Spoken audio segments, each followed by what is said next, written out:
ይህ ችግር የእናንተ የሆነ ተመልካች ካለ እስከ መጨረሻው እንድታዳምጡ በአክብሮት እጠይቃለሁ።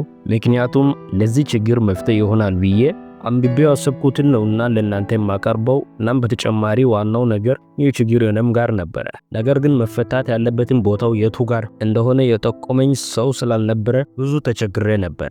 አሁን ግን ለእናንተ መፍትሄ ይሆናሉ ብዬ ለኔም ከሰራልኝ ነገሮች ተነስቼ 5 መፍትሄዎችን አምጥቻለሁ። ቁጥር 1 ላይ የማቀርበው መፍትሄ እኔን የጠቀመኝ ነውና እስከ መጨረሻው እዩት። በነገራችን ላይ እኔ እዚህ የማሳያችሁ እይታችሁን ማድረግ ያለባችሁን ቦታ እንጂ ስትራቴጂ ወይም ቴክኒክ የማሳያችሁ ነገር የለም። እኔ እይታችሁን መንስኤው ላይ እንድታደርጉ አደርጋችኋለሁ። ስትራቴጂና ቴክኒክ እናንተ ስራ ይሆናል። ይህን ያህል ካልኩት ይበቃኛል። አዲስ የሆናችሁ ይህንን ቻናል ሰብስክራይብ በማድረግ ቤተሰብ ይሁኑ። ሁሌም እንደዚህ አይነት ቪዲዮ ሲለቅ የማሳወቂያ መልእክት እንዲደርሳችሁ ሰብስክራይብ ስታደርጉ አጠገቧ ያለችውን የደወል ምልክቷን ማብራታችሁን እንዳትረሱ።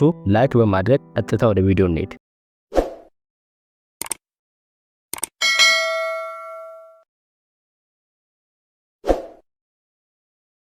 የብዙ ሰው ክፍተት ነው ወንድሜ። ጀምሮ አለመጨረስ፣ ማንበብ፣ ገንዘብ መቆጠብ፣ በጠዋት መነሳት፣ በራስ መተማመን፣ ብዙ ነገሮችን ጀምረን እናቆማለን። ብዙ ጊዜ ይህ የሚሆነው እኛ የምንፈልገው ነገርና አእምሯችን ውስጥ ፕሮግራም ያደረግነው ነገር አለመጣጣም ነው።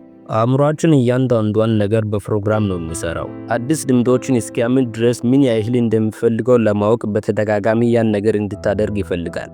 አንድ ሰው በወሰነው ውሳኔ የማይጸናበትን ምክንያት ለማግኘት የውሳኔውን አይነት ማወቅ አስፈላጊ ነው። ሆኖም ሁለገብ መርሆችን ግን መጥቀስ ይቻላል። ሰዎች ጀምሮ የማይጨርሱት፣ አንደኛ የሚጀምሯቸው ነገሮች አእምሯቸው ውስጥ ፕሮግራም ስላልሆኑ ልምድ ሆኖ ስላልተመዘገቡ ነው። ይህን ለማድረግ አንድን ተግባር በተደጋጋሚ ለ90 ቀናት ማድረግ መፍትሄ ይሰጣል። ሁለተኛ የሚወስኑት ውሳኔና ውሳኔውን ለማስፈጸም ያለ አቅም ያለመመጣጠን። ይህ አቅም የገንዘብ፣ የስሜት ብቃት፣ የእውቀትና የመሳሰሉትን ሊነካ ይችላል። ብዙ ሰው በትልቁ ያለምና ከላይ ካልጀመርኩ ይላል። ይህን ጊዜ ከፍ ብለን ጀምርና የአቅም አለመመጣጠን ሲመጣ እናቆማለን። ስለዚህ ትልቅ አልም፣ ከትንሽ ጀምር። ሶስተኛ ትኩረት ማጣት።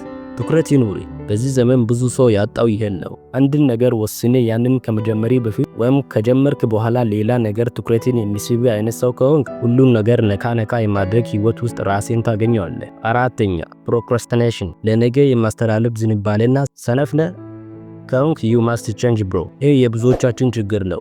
አንድ ያመንበትን ውሳኔ ለመጀመር ወይም ቀጣይ ስራ ለመስራት ለነገ የማስተላለፍ ችግር አለብን። ይህን ባህሪ አሁኑኑ አቁም ለራስህ ስትል። አምስተኛ ፉት ታይም ላይን ፕላን፣ ኤቭሪቲንግ ዩ ዱ and be accountability for it። የጊዜ ገደብ አለማስቀመጥና ራስን በኃላፊነት አለመጠየቅ። ማንኛውም ውሳኔ የጊዜ ገደብ ያስፈልጓል። አስቀምጥ፣ ካላደረክ ደግሞ ራስን ቅጣው። እስከዚህ ድረስ ስላዳመጣችሁን ከልብ አድርጌ አመሰግናለሁ። እዚህ ጋር ስለ በራስ መተማመን የሰራሁት ቪዲዮ አለ፣ እዛ እንገናኝ።